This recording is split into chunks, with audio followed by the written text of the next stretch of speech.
estudiar fitopatología. Esta materia es 100% aplicativa y tiene un amplio campo laboral. ¿Te has puesto a pensar cuántas toneladas de aguacate se producen en México? ¿Quiénes se encuentran involucrados en este cultivo? ¿Cuántos empleos? ¿Cuánto dinero? México es el principal país productor, exportador y consumidor de aguacate. Produce alrededor de 1.200.000 toneladas al año y ocupa alrededor de 142.000 hectáreas para la producción de este fruto. El principal estado productor es Michoacán. El aguacate representa el 62% de la producción agrícola de este estado y genera 40.000 empleos permanentes y directos. No se tiene la cifra exacta de los empleos indirectos, pero debes de considerar quién va a fabricar los empaques, quién va a transportar el aguacate, quién va a vender el aguacate, quién va a vender y darle mantenimiento a la maquinaria que se emplea para producir este aguacate, los equipos de bombeo, los cortes, los servicios técnicos, los laboratorios de diagnóstico, las empresas productoras de biofertilizantes, entre otros. El proceso que conlleva que llegue un aguacate a tu casa y pueda tu mamá elaborar un buen guacamole conlleva varios procesos. Uno, que se pueda germinar a nivel de invernadero, que se obtengan injertos, que se pueda llevar a cabo un análisis del suelo, un análisis del agua, para valorar los requerimientos que necesita este cultivo. Realizar compostas, el manejo de los árboles, elaborar planes de fertilización, elaborar convenios con productores, contratar gente para que realice el corte, la recolección, y comenzar a entablar esta cadena de frío, quienes van a construir estas instalaciones, los camiones refrigerantes, todo esto para que pueda llegar a un mercado o supermercado y tú puedas adquirirlo. Realmente son muchas las personas involucradas que no nos habíamos puesto a reflexionar que existen detrás de este cultivo. Pero no solamente se consume el fruto fresco del aguacate, sino que también se pueden obtener derivados a partir de este fruto. Uno de ellos, el aceite de aguacate, el cual su costo es demasiado elevado. Medio litro cuesta alrededor de 150 pesos. También pueden extraer la pulpa de aguacate, que en Estados Unidos la consumen como el guacamole. También podemos elaborar aguacate deshidratado. A partir de la cáscara de este fruto se pueden elaborar biopesticidas. El hueso, la semilla de este fruto, se emplea para la elaboración de sueros antiofídicos y también se pueden extraer taninos, los cuales se emplean como antioxidantes. Entonces, aquí se suman nuevos empleos. Más gente que viven a partir de un cultivo, el cultivo del aguacate.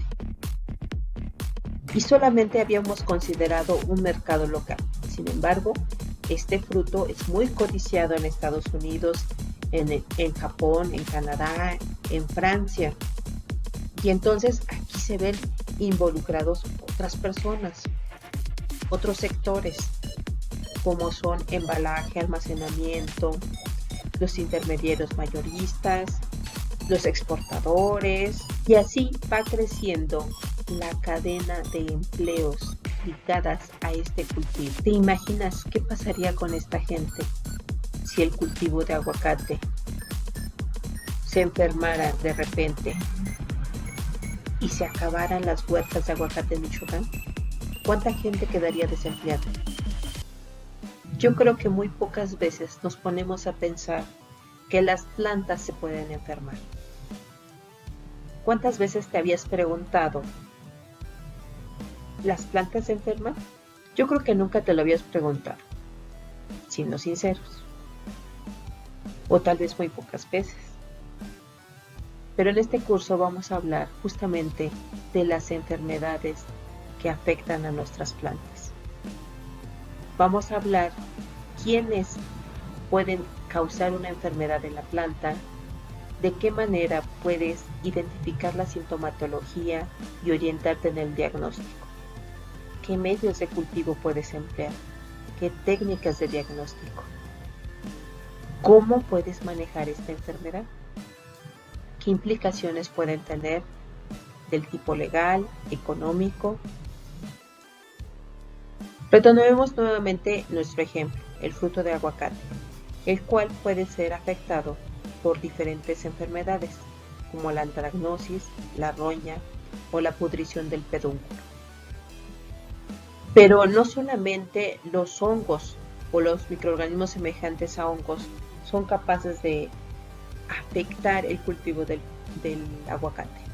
También existen otros agentes etiológicos como los ácaros, los insectos, que pueden ocasionar pérdidas en este cultivo. Sin embargo, en este curso de fitopatología solamente nos vamos a encargar del estudio de microorganismos, tales como bacterias, nemátodos, virus, microorganismos semejantes a hongos y hongos, como agentes causales de enfermedad. ¿Por qué nos interesan las enfermedades en las plantas? Bueno, en realidad cuando nosotros nos enfermamos, pues nos volvemos menos productivos. Lo mismo pasa en las plantas. Cuando están siendo afectadas por un agente causal, disminuyen sus funciones y por ende su rendimiento. Cuando la planta está siendo colonizada por este microorganismo, pueden alterar las funciones de defensa de la planta y entonces favorecer la colonización por el agente biológico. ¿Qué implicaciones puede tener que nuestro cultivo se vea afectado o infectado por algún microorganismo? Bueno, hay diferentes aspectos. Uno, los costos directos, que se puede incrementar la compra y uso de agroquímicos y con ello tener un impacto ecológico. Va a haber una disminución en la producción, puede haber una muerte prematura de los árboles o de las plantas. Ahora, ¿qué costos indirectos conlleva? Uno, que van a incrementarse los precios de nuestro producto. Va a haber una escasez de alimentos, puede llegar a haber hambrunas o incluso toxicidad por el uso excesivo de agroquímicos. Ya hablamos de la implementación de estas cuarentenas. Va a haber una limitación para la exportación dependiendo de la enfermedad. Y si no hay un buen manejo de la enfermedad, esto va a ocasionar pérdidas. Estas son algunas de las razones por las cuales yo te recomiendo estudiar fitopatología, ya que esta materia estudia los mecanismos de las enfermedades causadas por factores bióticos, y estamos hablando de patógenos vivos como bacterias, nemátodos, virus, hongos, microorganismos semejantes a hongos y factores abióticos, deficiencia de nutrientes, pHs muy ácidos o muy alcalinos, temperaturas muy altas o muy bajas. Y también estudia los métodos para prevenir y manejar estas enfermedades. Algunos métodos culturales, empleo de químicos, controles a base de microorganismos, controles biológicos, controles legales, controles genéticos. En este curso de fitopatología solamente vamos a enfocarnos en los agentes bióticos, en bacterias, en nemátodos, en virus, en hongos, en microorganismos semejantes a hongos, como agentes causales de enfermedades en nuestras plantas. El área de fitopatología se encuentra relacionada con la botánica, con anatomía y fisiología vegetal, para entender cuáles son los procesos que fueron alterados debido a la colonización de los microorganismos, del agente causal de la enfermedad. También se encuentra relacionado con bacteriología, micología, virología, nematología, entomología, porque como ya lo hemos platicado, algunos insectos pueden ser vectores de los agentes etiológicos causales de enfermedades en nuestras plantas.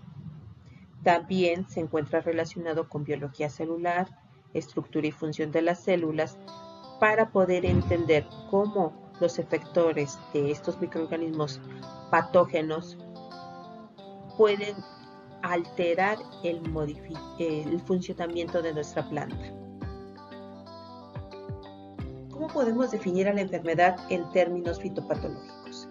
Van a ser las manifestaciones que tú vas a poder observar debido a las alteraciones fisiológicas que está ocasionando el agente etiológico en el hospedero.